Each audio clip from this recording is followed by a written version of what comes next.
ഞാൻ യൂറോപ്പിലെ പല രാജ്യങ്ങളിലും വിസിറ്റ് ചെയ്തിട്ടുണ്ടെങ്കിലും പല രാജ്യങ്ങളിലൂടെയുള്ള ഈ യാത്ര ആദ്യമായിട്ടാണ്. ഈയിടെയായിട്ട് ഒരുപാട് യാത്രകൾ ചെയ്യുന്നതുകൊണ്ട് വളരെ ചിലവ് ചുരുക്കിയാണ് ഈ പ്രാവശ്യം യാത്ര പ്ലാൻ ചെയ്തിരിക്കുന്നത്. ഞാനും എൻ്റെ കൂട്ടുകാരൻ പോളും കൂടിയാണ് ഈ യാത്ര പോകുന്നത്. ഇപ്പോൾ ഞങ്ങളുള്ളത് ലണ്ടനിലെ സെൻറ്റ് പാൻക്രാസ് റെയിൽവേ സ്റ്റേഷനിലാണ്. ഇതൊരു ഇൻ്റർനാഷണൽ റെയിൽവേ സ്റ്റേഷൻ ആയതുകൊണ്ട് ഏകദേശം എയർപോർട്ടിലുള്ള അതേ സജ്ജീകരണങ്ങളാണ് ഇവിടെ ഉള്ളത്. ഞങ്ങളുടെ ഇമിഗ്രേഷനും പരിപാടികളെല്ലാം കഴിഞ്ഞു. ഇപ്പോൾ രാവിലെ ഏകദേശം 9 മണിയാണ്. ഞങ്ങളുടെ 7 ദിവസത്തെ ട്രിപ്പിൻ്റെ ഐറ്റിനറി ഞാൻ എന്താണെന്ന് പറയാം. ലണ്ടനിൽ നിന്ന് നേരെ ഫ്രാൻസിലെ ലീൽ ഏകദേശമൊക്കെ ഒന്ന് ചുറ്റി കണ്ട് അന്ന് വൈകുന്നേരം തന്നെ ഞങ്ങൾ അവിടെ നിന്ന് ബെൽജിയത്തിലെ ബ്രൂഷിലേക്ക് പോകും. അവിടെ 2 നൈറ്റ് സ്റ്റേ ചെയ്യും. പൈസ കുറയ്ക്കാനായിട്ട് ഹോസ്റ്റലാണ് ഞങ്ങൾ സെലക്ട് ചെയ്ത് വെച്ചിരിക്കുന്നത്. ഞാൻ ഇതുവരെ ഹോസ്റ്റലിൽ താമസിച്ചിട്ടില്ല, പക്ഷേ യൂറോപ്പിൽ ഹോസ്റ്റലിൽ താമസിക്കുന്ന ഒരു ഗുഡ് ഓപ്ഷനാണെന്ന് കേട്ടിട്ടുണ്ട്. അതുകൊണ്ട് ഈ 7 ദിവസത്തെ സ്റ്റേ ഞങ്ങൾ ബുക്ക് ചെയ്തിരിക്കുന്നത് ഹോസ്റ്റലിലാണ്. അത് കഴിഞ്ഞ് 2 ദിവസം ബ്രസൽസ്, പിന്നീട് 3 ദിവസം ലക്സംബർഗ്. യൂറോസ്റ്റാർ ട്രെയിൻ ഏകദേശം 1 മണിക്കൂർ കൊണ്ട് ലീലിൽ എത്തിച്ചേർന്നു. ഈ യൂറോസ്റ്റാർ ട്രെയിന് 2 റൂട്ടുണ്ട്. 1 ബെൽജിയത്തിലെ ബ്രസലിലേക്കും 2 ഫ്രാൻസിലെ പാരീസിലേക്കും. ബെൽജിയത്തിലെ ബ്രസൽസിലേക്ക് പോകുന്ന വഴിക്കുള്ള ഒരു സ്റ്റോപ്പാണ് ലീൽ എന്ന് പറയുന്നത്. ലീൽ റെയിൽവേ സ്റ്റേഷനിലേക്ക് പുറത്ത് കിടക്കാനുള്ള മാർഗ്ഗം ഞങ്ങൾ നോക്കിക്കൊണ്ടിരിക്കെ പോളിൻ്റെ പേരിലൊരു കട കണ്ടു. അപ്പോൾ അത് അവന് ഭയങ്കര സന്തോഷമായി. ലീൽ ചുറ്റി കാണുന്നതിന് മുമ്പ് ഞങ്ങളുടെ ബാഗേജ് ഞങ്ങൾക്ക് എവിടെയെങ്കിലും സ്റ്റോർ ചെയ്യണം. ഞങ്ങളത് ഓൺലൈനിൽ ഓൾറെഡി ബുക്ക് ചെയ്തതാണ്, പക്ഷേ അത് കണ്ടുപിടിക്കാനുള്ള തത്രപ്പാടാണ് ഈ നടക്കുന്നത്. കുറച്ചൊക്കെ ചുറ്റി കറങ്ങി കഴിഞ്ഞപ്പോൾ ഞങ്ങൾക്കൊരു കാര്യം മനസ്സിലായി. ഞങ്ങൾ ചെന്ന് ഇറങ്ങിയിരിക്കുന്നത് അതിൻ്റെ ഓപ്പോസിറ്റ് ഡയറക്ഷനിലാണ്. ഇപ്പോൾ ഞങ്ങൾ റെയിൽവേ സ്റ്റേഷനിലേക്ക് തിരിച്ച് കയറണം, എന്നിട്ട് റോഡിൻ്റെ അപ്പർ സൈഡിലേക്ക് ചെന്ന് കയറണം. ഫ്രാൻസിൽ ഭാഷ ഒരു പ്രശ്നമാണ്. ഫ്രഞ്ച് ആൾക്കാർ ഇംഗ്ലീഷ് സംസാരിക്കുന്നത് അധികം ഞാൻ കണ്ടിട്ടില്ല. ഞങ്ങൾ പാരീസിൽ പോയപ്പോഴും ഇത് തന്നെയായിരുന്നു അവസ്ഥ. അപ്പോൾ കൂടുതലും ഞങ്ങൾ ഗൂഗിൾ മാപ്പിനാണ് ഡിപ്പെൻഡ് ചെയ്തത്. ബൗൺസും നാനി ബാഗ്സും എന്ന് പറയുന്ന 2 വെബ്സൈറ്റുകൾ ഒരുപാട് സ്റ്റോറേജ് ഏരിയ യൂറോപ്പിൽ പ്രൊവൈഡ് ചെയ്യുന്നുണ്ട്. നിങ്ങൾ പോകുന്നുണ്ടെങ്കിൽ ഈ ഫെസിലിറ്റി യൂസ് ചെയ്യുന്നത് വളരെ നന്നായിരിക്കും. കാരണം ഈ ലഗേജൊക്കെ ചുമന്നുകൊണ്ട് ഒരു സിറ്റി ചുറ്റി കാണുക എന്ന് പറഞ്ഞത് വളരെ ബുദ്ധിമുട്ടുള്ളൊരു കാര്യമാണ്. ഇത് കൂടാതെ ഈ ലഗേജ് സ്റ്റോറേജ് ഏരിയ മിക്കവാറും ഒരു ഹോട്ടലിലായിരിക്കും. അപ്പോൾ അവിടുത്തെ ടോയ്ലറ്റും റെസ്റ്റോറൻറ്റൊക്കെ യൂസ് ചെയ്യാനുള്ള ഫെസിലിറ്റി നമുക്ക് കിട്ടും. അങ്ങനെ ലഗേജൊക്കെ സൂക്ഷിച്ച് വെച്ച് ഞങ്ങൾ നഗരത്തിൻ്റെ കാഴ്ചയിലേക്ക് ഇറങ്ങി. എൻ്റെ ട്രിപ്പിൻ്റെ ഫുൾ ഐറ്റിനറിയുടെ ലിങ്ക് ഞാൻ ഡിസ്ക്രിപ്ഷനിൽ കൊടുത്തേക്കാം. അതിൽ ആവശ്യമുള്ള എല്ലാ വെബ്സൈറ്റുകളുടെ ഡീറ്റെയിൽസും ഞാൻ പോയ സ്ഥലങ്ങളുടെ ഡീറ്റെയിൽസും വീഡിയോകളും എല്ലാം ഞാൻ ആഡ് ചെയ്തേക്കാം. നിങ്ങൾ ആ PDF ഫോം ചെക്ക് ചെയ്ത് നോക്കുക.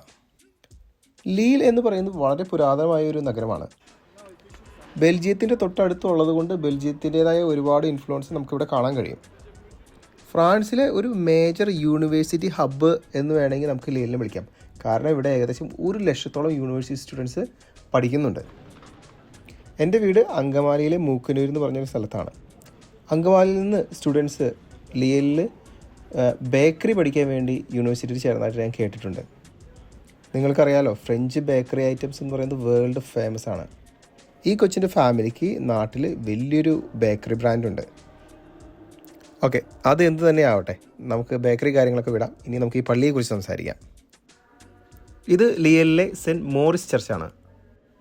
ഏകദേശം ഒരു 14-ാം നൂറ്റാണ്ടോടുകൂടിയാണ് ഈ പള്ളിയുടെ പണി ആരംഭിക്കുന്നത്. പിന്നീട് ഒരുപാട് കാലഘട്ടങ്ങളിൽ ഇതിൻ്റെ പുനരുദ്ധാരണം നടന്നിട്ടുണ്ട്. സെൻറ്റ് മോറിസിൻ്റെ ജീവിതകഥ എങ്ങനെയാണ്? 3-ാം നൂറ്റാണ്ട് കാലഘട്ടം, ക്രിസ്ത്യാനികൾക്ക് കൊടും ക്രൂരത ഏൽക്കുന്ന കാലഘട്ടം. സെൻറ്റ് മോറിസ് റോമൻ ചക്രവർത്തിയുടെ കീഴിലുള്ള ഒരു ജനറലായിരുന്നു.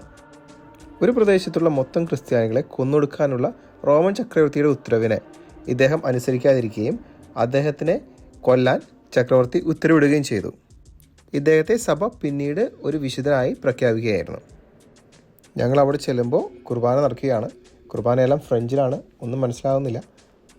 എന്നാലും കുറച്ചു നേരം അവിടെ ഇരുന്ന് പ്രാർത്ഥിക്കാൻ ഞാൻ തീരുമാനിച്ചു.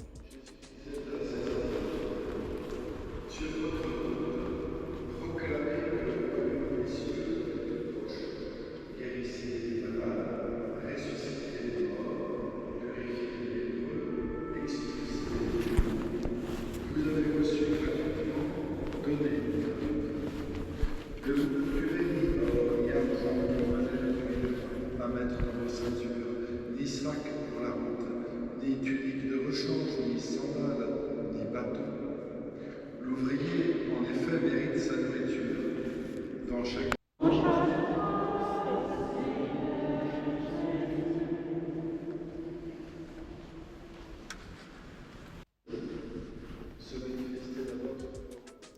സന്തോഷ് ജോർജ് കുളങ്ങരയോട് ഒരാൾ ഒരു ദിവസം ചോദിച്ചു, നിങ്ങൾ യൂറോപ്പിലോട്ട് ട്രിപ്പ് നടത്തുമ്പോൾ എന്തിനാണ് പള്ളികൾ ഒരുപാട് കാണിക്കുന്നത്?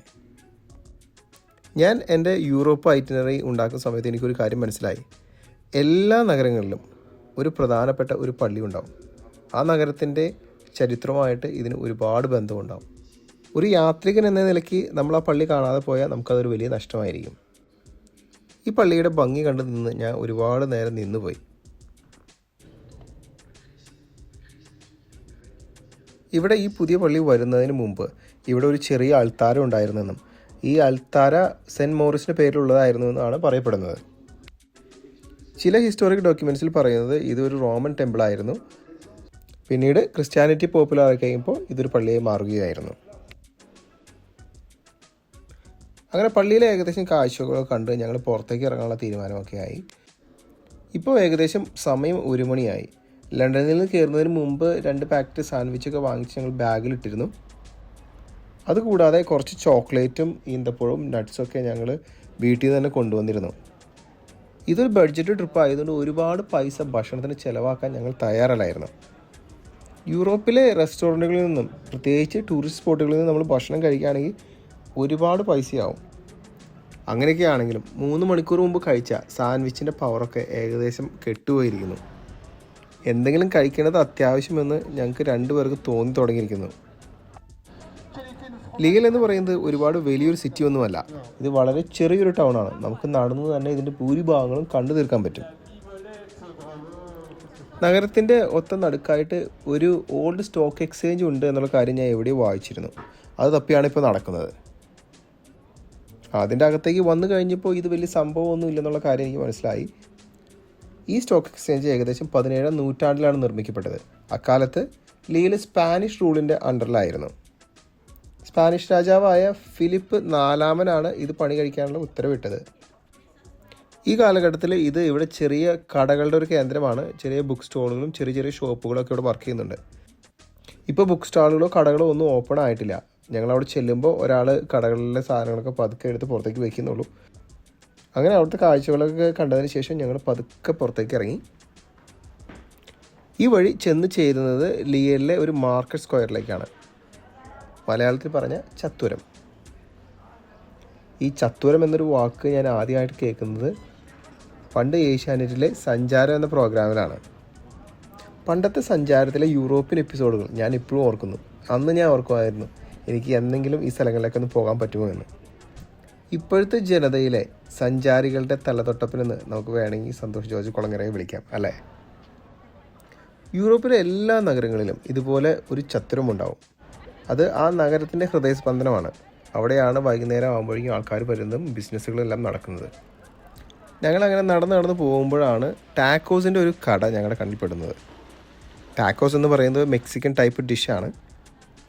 ഈ കടയുടെ ലുക്കും ഭാവവും കണ്ടു കഴിഞ്ഞപ്പോൾ ഞങ്ങൾക്കൊരു ഇൻട്രസ്റ്റ് തോന്നി. അതുമാത്രമല്ല അവിടെ കുറേ പിള്ളേരുന്ന് ഇതിൻ്റെ ഫ്രണ്ടിൽ നിന്ന് കഴിക്കുന്നുണ്ട്. അപ്പോൾ ഞങ്ങൾ വിചാരിച്ചു ഇവിടുത്തെ ഒരു അത്യാവശ്യം ചിലവുള്ളൊരു കട തന്നെ ആയിരിക്കാം അതെന്ന്. ഈ കട നടത്തുന്നത് ഒരു പെൺകുട്ടി ഒറ്റയ്ക്കാണ്. ഞങ്ങൾ അവിടെ നിന്ന് കുറച്ച് ചിക്കൻ ടാക്കോസും ബീഫ് ടാക്കോസും ഒക്കെ കഴിച്ചു. കുറേ നേരം ഇരുന്ന് വിശ്രമിച്ചു. ടോയ്ലറ്റിലേക്ക് ഒന്ന് പോയി ഒന്ന് ഫ്രഷായി. അതിനുശേഷം ഞാൻ എൻ്റെ ഐറ്റിനറി ലിസ്റ്റെല്ലാം എടുത്തു. പോകേണ്ട സ്ഥലങ്ങളെല്ലാം എവിടെയാണെന്ന് ലൊക്കേഷൻ കറക്റ്റായിട്ട് കണ്ടുപിടിച്ചു. യൂറോപ്പിലൂടെ യാത്ര ചെയ്യുമ്പോൾ ഇൻ്റർനെറ്റ് വളരെ അത്യാവശ്യമായ കാര്യമാണ്.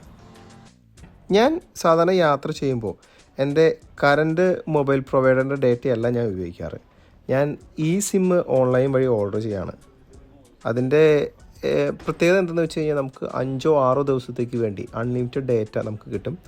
കാരണം ഡേറ്റ വളരെ വളരെ ഇമ്പോർട്ടൻ്റ് ആണ്. ഗൂഗിൾ മാപ്പും മറ്റു കാര്യങ്ങളും ചെക്ക് ചെയ്യാനും എന്തെങ്കിലും ടിക്കറ്റ് ബുക്ക് ചെയ്യാനും നമുക്ക് ഡേറ്റ വളരെ ഇമ്പോർട്ടൻ്റ് ആയ ഒരു കാര്യം തന്നെയാണ്. അതിൻ്റെ ലിങ്ക് എല്ലാം ഞാൻ എൻ്റെ PDF ഐറ്റിനറി ഫോമിൽ കൊടുത്തിട്ടുണ്ട്. നിങ്ങൾ ഡിസ്ക്രിപ്ഷനിൽ ചെക്ക് ചെയ്യുക. ഇപ്പോൾ നടന്ന് നമ്മൾ എത്തിയിരിക്കുന്നത് ലിയലിലെ വേറൊരു പള്ളിയിലേക്കാണ്. ഈ പള്ളിയുടെ പേര് നോട്ടർഡാം കത്തീഡ്രൽ ഇൻ ലിയൽ എന്നാണ്. ഞാൻ എൻ്റെ ഐറ്റിനറി തയ്യാറാക്കുമ്പോൾ ഞാൻ കൺഫ്യൂസ്ഡായി. കാരണം പല ടൗണുകളിലും നോട്ടർഡാം കത്തീഡ്രലുണ്ട്. അപ്പോൾ എനിക്ക് അതിൻ്റെ അർത്ഥം ശരിക്കും മനസ്സിലായില്ല. നോട്ടർഡാം എന്ന് മീൻ ചെയ്യുന്നത് അവർ ലേഡി അഥവാ സെൻറ്റ് മേരി, യേശുക്രിസ്തുവിൻ്റെ അമ്മ എന്ന് മാത്രമാണ്. അതായത് മാതാവിൻ്റെ പേരിലുള്ള ഒരു കത്തീഡ്രൽ എന്ന് മാത്രമേ ആ പേരിന് അർത്ഥമുള്ളൂ. നിങ്ങളെല്ലാവരും ഓർക്കുന്നുണ്ടാവും, പാരീസിലെ കുറച്ച് കാലങ്ങൾക്ക് മുമ്പ് പാരീസിലെ നോട്ടർഡാം കത്തീഡ്രൽ കത്തിപ്പോയതും പിന്നീട് ഈ തൊട്ടടുത്ത കാലത്ത് അതിൻ്റെ പണി പൂർത്തിയായി അവർ വീണ്ടും റീഓപ്പൺ ചെയ്തതും. ഒരുപാട് കൊല്ലങ്ങൾക്ക് മുമ്പ്, ആ പള്ളി തീ പിടിക്കുന്നതിന് മുമ്പ് ഞാൻ നോട്ടർഡാം കത്തീഡ്രൽ പാരീസിൽ പോയി കണ്ടിരുന്നു. നിങ്ങൾ പാരീസിൽ പോവുകയാണെങ്കിൽ ആ പള്ളി ഒരിക്കലും മിസ് ചെയ്യരുത്. അത് ഒരു ആർക്കിടെക്ചറൽ മാർവലാണെന്ന് തന്നെ പറയാം. ഈ പള്ളി അങ്ങനെ ഒരുപാട് പഴക്കമുള്ളൊരു പള്ളിയൊന്നുമല്ല. ഏകദേശം ഒരു 19-ാം നൂറ്റാണ്ടോട് കൂടിയാണ് ഈ പള്ളിയുടെ പണി ആരംഭിക്കുന്നതും അത് ഫിനിഷ് ആവുന്നതും. 13-ാം നൂറ്റാണ്ടിലുള്ള ഗോത്തിക് സ്റ്റൈലിലുള്ള ഒരു കൺസ്ട്രക്ഷൻ രീതിയാണ് ഇവർ അഡാപ്റ്റ് ചെയ്തിരിക്കുന്നത്. അതുകൊണ്ട് തന്നെ പള്ളി കാണാൻ നല്ല ഭംഗിയുണ്ട്. പുതിയ പള്ളിയാണെന്ന് നമുക്ക് പുറത്തുനിന്ന് തോന്നുമെങ്കിലും അകത്തേക്ക് കയറി കഴിഞ്ഞാൽ പുതിയ പള്ളിയുടേതായ ഒരു ടച്ച് നമുക്ക് കാണാൻ പറ്റില്ല. എനിക്ക് പള്ളിയുടെ ഏറ്റവും ഇഷ്ടമായത് ഇതിൻ്റെ ഗ്ലാസ് വർക്കുകളാണ്. പുറത്തുനിന്ന് ലൈറ്റ് അടിക്കുമ്പോൾ ആ പല വർണ്ണങ്ങൾ അകത്തുനിന്ന് കാണാൻ ഒരു പ്രത്യേക ഭംഗി തന്നെയാണ്. പള്ളിയിൽ ഒരുപാട് സമയം സ്പെൻഡ് ചെയ്യാൻ ഞങ്ങളുടെ കയ്യിലില്ല. കാരണം ഇന്ന് വൈകിട്ട് ഞങ്ങൾക്ക് ലീലിൽ നിന്ന് ബ്രൂഷിലേക്ക് പോകണം. അതിനു മുമ്പ് 2-3 സ്ഥലങ്ങൾ കൂടി ഇവിടെ ചുറ്റി കാണാനുണ്ട്.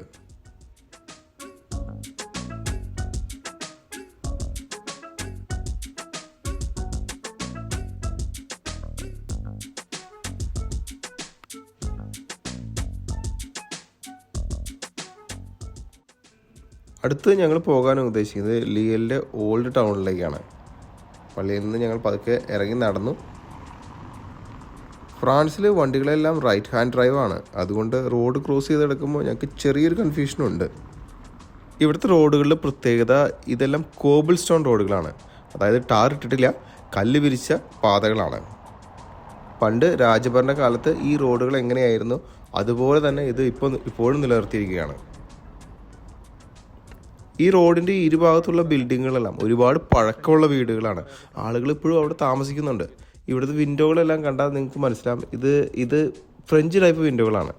പണ്ട് കാലത്ത് ഈ വിൻഡോകളൊക്കെ എങ്ങനെയായിരുന്നു അതുപോലെ തന്നെ അത് ഇപ്പോഴും നിലനിർത്തിയിരിക്കുകയാണ്. ഇതിലൂടെ നടന്നു പോകുമ്പോൾ ഇത് ഫ്രാൻസ് തന്നെയാണോ എന്ന് നമുക്ക് തോന്നിപ്പോവും.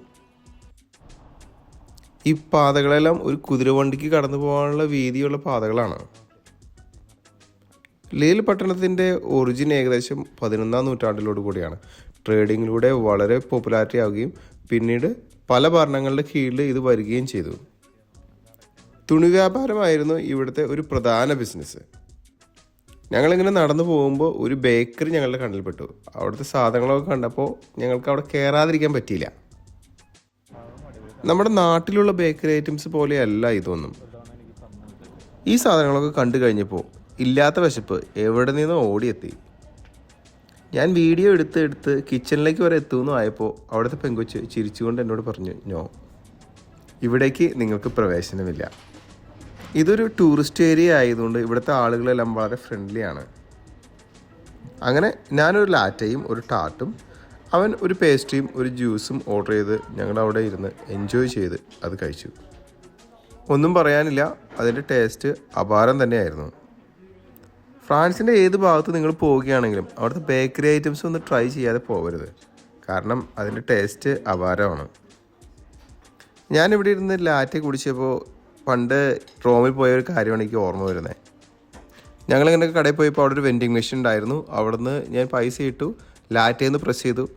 ലാറ്റേന്ന് പ്രസ് ചെയ്തപ്പോൾ ഗ്ലാസ് വന്നു. അതിനുശേഷം വന്നത് മിൽക്ക് മാത്രമാണ്. അപ്പോൾ ഞാൻ വിചാരിച്ചു കാശ് പോയി, മെഷീൻ എന്തോ പ്രോബ്ലം ഉണ്ട്. ഞാൻ ഒന്നുകൂടി പൈസ ഇട്ടു, വീണ്ടും ഗ്ലാസ് വന്നു, പിന്നീട് വന്ന് പാല് മാത്രം. എനിക്ക് ആകെ ദേഷ്യമായി. ഞാൻ കടക്കാരൻ്റെ അടുത്ത് ചെന്ന് പറഞ്ഞു, ഇതെന്താണ് ലാറ്റെ ഞാൻ പ്രസ് ചെയ്യുമ്പോൾ കോഫി വരാത്തെ, പാല് മാത്രമുള്ള വരുന്നുള്ളൂ. കഥ തുടരുന്നതിന് മുമ്പ് അടുത്ത സ്ഥലത്തേക്ക് പോകാനുള്ള കാര്യം പറയാം. ഈ കാണുന്ന ബിൽഡിങ് ആണ് ഇവിടുത്തെ ആർട്ട് ഗാലറി. പാരീസിലെ ലൂർ കഴിഞ്ഞ ഫ്രാൻസിലെ ഏറ്റവും വലിയ ആർട്ട് ഗാലറിയാണ് ഈ കാണുന്നത്. ഈ ആർട്ട് ഗാലറിയുടെ പ്രത്യേകത എന്തെന്ന് വെച്ച് കഴിഞ്ഞാൽ 4:30-ക്ക് ശേഷം ഇവിടെ ഹാഫ് പ്രൈസാണ്. അങ്ങനെ ഞങ്ങൾ ഏകദേശം 4:30 കഴിഞ്ഞപ്പോൾ ഇതിൻ്റെ അകത്തേക്ക് കയറി. ഇതിനകത്ത് സെൽഫി സ്റ്റിക്കോ ട്രൈപോഡോ ഒന്നും അനുവദനീയമല്ല. അതുകൊണ്ട് എൻ്റെ ഗോപ്രോയിൽ വീഡിയോ ഒന്നും എനിക്ക് എടുക്കാൻ പറ്റിയില്ല. പക്ഷേ മൊബൈലിൽ ഞാൻ വീഡിയോസ് എടുത്തു. അത് ചെറിയ ഷോർട്ടായിട്ട് എൻ്റെ യൂട്യൂബ് ചാനലിൽ ഇട്ടിട്ടുണ്ട്, നിങ്ങൾ ചെക്ക് ചെയ്യുക. ഇപ്പോൾ നമ്മൾ തിരിച്ച് റെയിൽവേ സ്റ്റേഷനിലേക്ക് പോവുകയാണ്. ഈ പോകുന്നത് വെസ്റ്റ് ഫീൽഡ് സൂപ്പർ മോളിൻ്റെ അകത്തേക്കൂടെയാണ്. ഇതൊരു വലിയൊരു സൂപ്പർ മോൾ ചെയിനാണ്. ലോകത്തിൻ്റെ പല ഭാഗങ്ങൾക്ക് ഇവർക്ക് സൂപ്പർ മോളുകളുണ്ട്. ഇന്ന് വിസിറ്റ് ചെയ്തതിൽ പൈസ കൊടുത്ത് വിസിറ്റ് ചെയ്തത് ആ മ്യൂസിയം മാത്രമായിരുന്നു. ബാക്കി എല്ലാ സ്ഥലങ്ങളെല്ലാം ഫ്രീ ആയിരുന്നു. ഇനി ഞങ്ങളുടെ പ്ലാൻ എന്താണെന്ന് വെച്ച് കഴിഞ്ഞാൽ ഹോട്ടലിൽ പോയിട്ട് ലോബിയിൽ നിന്ന് ലഗേജുകൾ കളക്ട് ചെയ്യുക, എന്നിട്ട് അവിടെ നിന്ന് ബസ് എടുത്ത് ലിയലിൽ നിന്ന് ബ്രൂഷിലേക്ക് പോവുക. ഹോട്ടലിൽ നിന്ന് ഞങ്ങൾ ലഗേജെല്ലാം കളക്ട് ചെയ്തു, ടോയ്ലറ്റിലേക്ക് പോയി ഒന്ന് ഫ്രഷ് ആയി. ബ്രൂഷിലേക്ക് പോകുന്ന ബസ്സിൻ്റെ ബസ് സ്റ്റോപ്പ് ഈ ഹോട്ടലിൻ്റെ തൊട്ടടുത്താണ്. ഫ്ലെക്സ് ബസ്സാണ് ഞങ്ങൾ യൂറോപ്പിൽ ട്രാവൽ ചെയ്യാൻ ഉപയോഗിച്ച ബസ് സർവീസ്. എൻ്റെ അഭിപ്രായത്തിൽ വളരെ ഗുഡ് സർവീസ് ആയിരുന്നു. ലോങ് ട്രിപ്പിനായാലും ഈ ബസ് സർവീസ് നിങ്ങൾക്ക് യൂട്ടിലൈസ് ചെയ്യാം. ബ്രൂഷിലേക്ക് ഏകദേശം 1 മണിക്കൂറത്തെ യാത്ര മാത്രമേ ഉള്ളൂ. ഞങ്ങൾ കൊടുത്തത് വെറും 3 പൗണ്ട് മാത്രമാണ്. എൻ്റെ അഭിപ്രായത്തിൽ ഇൻ്റർ കൺട്രീസ് യാത്രയിൽ സമയം ഒരുപാടില്ലെങ്കിൽ ബസ് സർവീസ് യൂസ് ചെയ്യുന്നത് തന്നെയാണ് എപ്പോഴും നല്ലത്. ട്രെയിൻ സർവീസിനേക്കാളും ഫ്ലൈറ്റ് സർവീസിനേക്കാളും ഏറ്റവും ബെസ്റ്റ് ഓപ്ഷൻ ഇത് തന്നെയാണ്. ഞങ്ങളുടെ ബസ് വന്നു. ബസ്സിൽ വലിയ തിരക്കൊന്നുമില്ല, കാരണം ഇതൊരു ഷോർട്ട് ട്രിപ്പ് ആയതുകൊണ്ട് അധികം ആളുകളൊന്നുമില്ല. വണ്ടിയിൽ മൊബൈൽ ചാർജ് ചെയ്യാനുള്ള USB പോർട്ടുകളെല്ലാം ഉണ്ട്. അതുകൂടാതെ ഒരു ചെറിയ ടോയ്ലറ്റും കാണും അത്യാവശ്യ കാര്യത്തിന് ഉപയോഗിക്കണമെങ്കിൽ. അങ്ങനെ 1 മണിക്കൂർ യാത്ര ചെയ്ത് ഞങ്ങൾ ബ്രൂഷിൽ എത്തിച്ചേർന്നു. ബ്രൂഷ് റെയിൽവേ സ്റ്റേഷൻ്റെ ഫ്രണ്ടിലാണ് ഈ ബസ് വന്ന് നിൽക്കുന്നത്.